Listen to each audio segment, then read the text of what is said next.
como a função que um determinado componente tem influencia a seleção do material.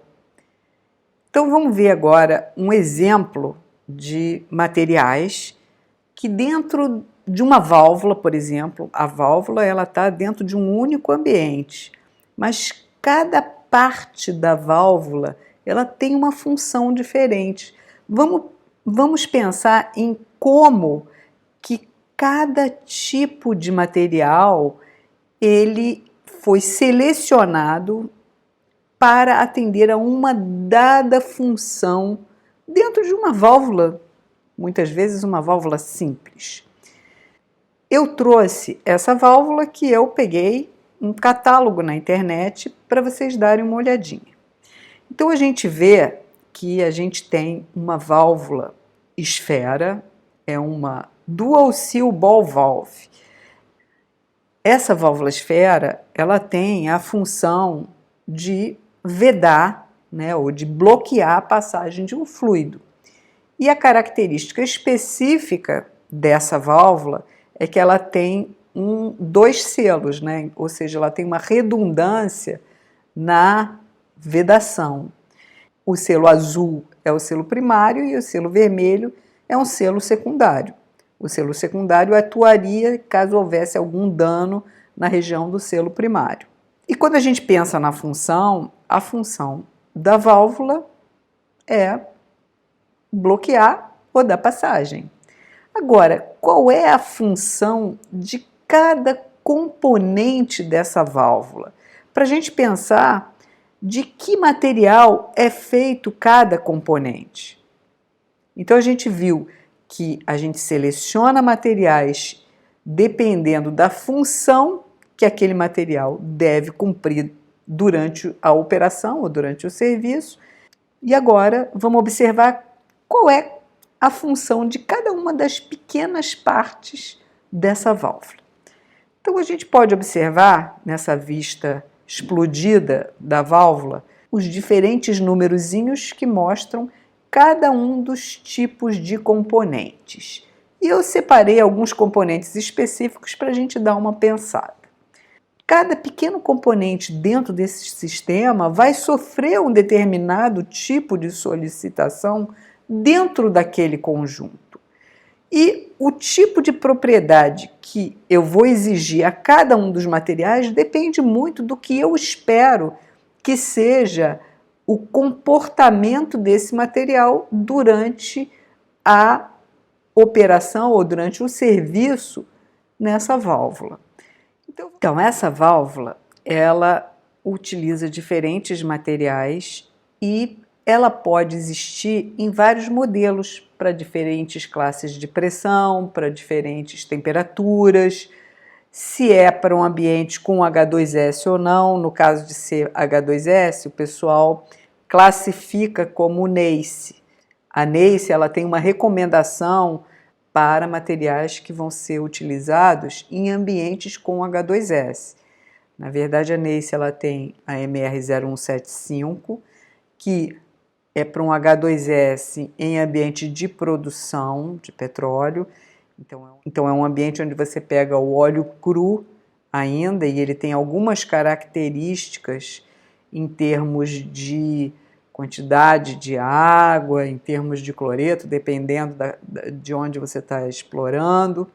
E essa NACE MR0175, ela virou uma norma internacional ISO, que é a ISO 15156, que traz requisitos para materiais para ambientes de produção com H2S. E tem também a NACE para ambientes em refinarias, ou seja, depois que o óleo já foi transportado, chegou na refinaria, ele tem uma outra característica. E os materiais para resistir a esses ambientes com H2S em refinaria já devem atender a outro tipo de recomendação, uma recomendação mais amena, menos requisito para os materiais, que é a NACE MR0103. Então, é a MR0175 para ambientes de produção de óleo e EAMR 0103 para ambientes de refinaria. Então, essa válvula ela tem um trim. O trim é justamente a característica para atender a um determinado grau de solicitação, seja de temperatura ou seja de fluidos agressivos. Então, aqui nesse caso eu trouxe os materiais que são utilizados para um trim standard, um trim suave, um trim ameno, né? Um material que ele não tem grandes requisitos de fluidos agressivos, nem de altas pressões, nem de temperaturas baixas. E aí, porque quando tem requisito de temperatura baixa, eu preciso ter uma dada propriedade, que é aquela propriedade ligada com temperatura baixa, que é a tenacidade. Se eu tiver um fluido muito corrosivo, eu posso precisar ter em algumas regiões aços inoxidáveis, por exemplo. Então essa folha de dados que a gente vê aqui é para um trim standard, um trim de aço carbono sem grandes solicitações ou sem grandes requisitos para o material. E aí a gente vê o seguinte, né? Eu tenho aqui o item 1, por exemplo, que é o corpo da válvula. No corpo da válvula, eu vejo que o material é um ASTM A216 grau WCC, que é um aço fundido. Então, é um material de aço carbono fundido. Agora, se eu olhar, por exemplo, a haste que vai acionar a esfera, ela já vai ser um aço 4130, que é um aço baixa liga, que tem um cromo elevado e que é temperado e revenido níquel cromo plated, quer dizer, é um revestimento de níquel cromo. Por quê? Por que a haste tem que ser de um 4130? Justamente porque uma haste não pode torcer, não pode dobrar, então eu preciso de uma resistência mecânica mais alta. O corpo, eu preciso apenas que ele contenha pressão, enquanto que a haste, eu preciso que ela acione a esfera. Então, a gente já vê que, como esse é um trim standard, eu não tenho um requisito muito grande de resistência à corrosão para o corpo. O corpo tem apenas que conter a pressão, porque o fluido não é agressivo. Então, se o fluido for muito agressivo e eu botar um corpo de aço carbono, eu vou começar a ter um afinamento da parede do corpo. Muitas vezes, mesmo para um fluido que tem uma agressividade média, eu ainda uso um corpo de aço carbono. Por quê? Porque como o corpo precisa apenas conter a pressão, mesmo que ele tenha um pequeno afinamento, não vai ter um grande impacto na função dele, que é de conter a pressão. Então, se eu tiver uma perda de espessura no corpo, talvez não faça nenhuma diferença. Então, eu posso utilizar um corpo de aço carbono. A haste eu tenho ela cromada e eu tenho ela de um material de alta resistência temperado e revenido. Alta resistência para quê? Justamente para poder não torcer, não curvar. Eu preciso acionar aquela esfera e eu preciso ter uma efetividade nesse acionamento. E cromada, por quê? Porque ela precisa deslizar ali. Então eu não posso ter um material que vá sofrer um processo corrosivo e na hora de sofrer o processo corrosivo eu grimpo ali e não consigo mais acionar. Então eu tenho tanto uma característica de resistência mecânica da haste como uma característica de favorecimento desse deslizamento, que é uma propriedade de superfície do material. Tá? Eu tenho também a esfera. A esfera também é cromada. Para quê? Porque eu preciso que o material, aonde haja a vedação, eu não sofra nenhum tipo de dano. Então não pode corroer nessa região aonde o selo vai estar em cima dela. Então eu uso essa esfera também de aço cromada. Agora, eu tenho, por exemplo, uma mola. Uma mola que a gente vê de 17,7 pH. Por que essa mola é de 17,7 pH? Então, 17 cromo, 7 níquel, pH é precipitation hardened, é um material endurecível por precipitação. Bom, toda mola, ela tem que ser do material de alto limite elástico, senão ela, na hora que você apertar, ela amassa. Então, as molas, elas têm que ser do material de alta resistência mecânica, alto limite elástico. Agora, como essa mola especificamente, ela está no fluxo, né? Ela está em contato com o fluido, e a mola, se ela sofrer qualquer processo corrosivo, um pitch, alguma coisa, ela pode quebrar, porque é justamente um material de muito alta resistência. Materiais de muito alta resistência são sensíveis aos entalhes, aos concentradores de tensão. Então a mola, ela é inoxidável justamente porque ela está num fluido que nem é tão corrosivo, mas que não pode dar nenhum processozinho corrosivo numa mola, porque senão a mola pode quebrar, se ela tiver um concentrador de tensão. E essas arruelas de pressão de bronze e alumínio? Puxa, eu estou com tudo, um corpo de aço carbono, uma haste de aço baixa liga, e agora eu boto uma arruela de pressão de bronze, né? Puxa, que mistura de materiais. Por que será que eu preciso de uma arruela de bronze?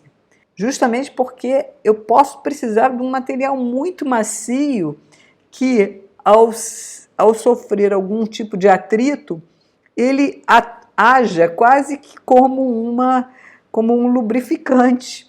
Se ele for um material muito macio, ele pode cumprir essa função de não ter nenhum tipo de adesão, né? Porque quando você coloca dois materiais muito próximos um do outro, e se eles tiverem um contato mais íntimo, eles podem aderir e não soltar mais. Então eu coloco um material totalmente diferente e muito macio, ele acaba tendo essa característica de permitir um deslizamento em cima dele. Então você vê uma arruela de pressão de uma liga não ferrosa, né? Eu tenho agora parafusos, e aí a gente vê que eu tenho parafusos de diferentes tipos de materiais e com diferentes requisitos. Eu tenho, por exemplo, parafusos ASTM A193 grau B7, ou eu tenho A320 grau L7. Normalmente, A193 são fixadores para mais alta temperatura e A320 são fixadores para baixa temperatura. Poxa, mas não está todo mundo no mesmo ambiente? Será que um fixador fica numa temperatura e outro em outra? Não. O que acontece? O que acontece é justamente porque aonde eu preciso que o material não falhe de jeito nenhum, eu tenho que colocar um material que tenha uma capacidade de acomodar sem se romper. Então, nas condições onde eu tenho o L7, é uma condição onde eu não posso deixar de forma nenhuma que ali tenha uma falha de um fixador. Então, eu uso um fixador que tem um requisito de tenacidade. Porque o requisito de tenacidade, quando eu uso um fixador para baixa temperatura, ele naturalmente já tem o requisito de tenacidade, tá?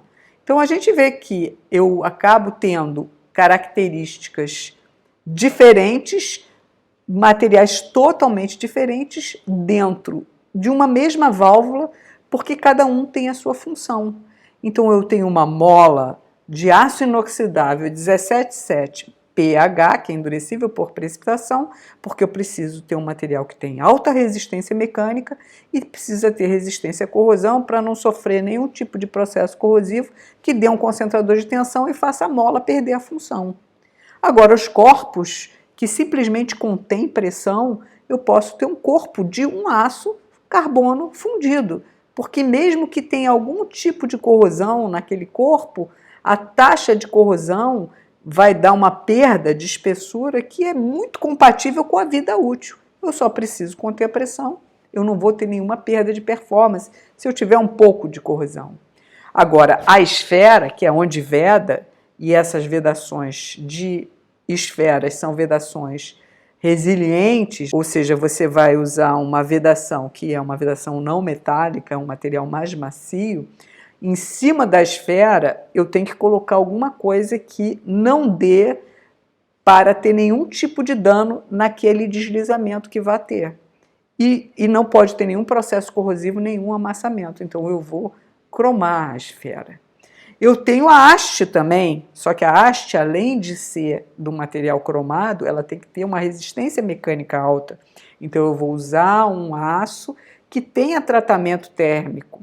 Não é qualquer material que no tratamento térmico endurece. Então eu tenho que usar um aço que, ao sofrer um tratamento térmico de tempo e revenimento, ele promova um material de alta resistência mecânica. Agora eu vou usar uma arruela de bronze super macia, justamente para quê? Para favorecer um deslizamento. Isso mostra que, para cada componente, o material selecionado é específico para cumprir uma dada função. Acho que esse exemplo é um exemplo bem legal, né? E isso para uma válvula que tem um trim standard, ou seja, sem grandes requisitos. Agora, imagina se fosse uma válvula para baixa temperatura, imagina se fosse uma válvula para H2S, e imagina se fosse uma válvula para alta pressão. Talvez mudasse os materiais, né?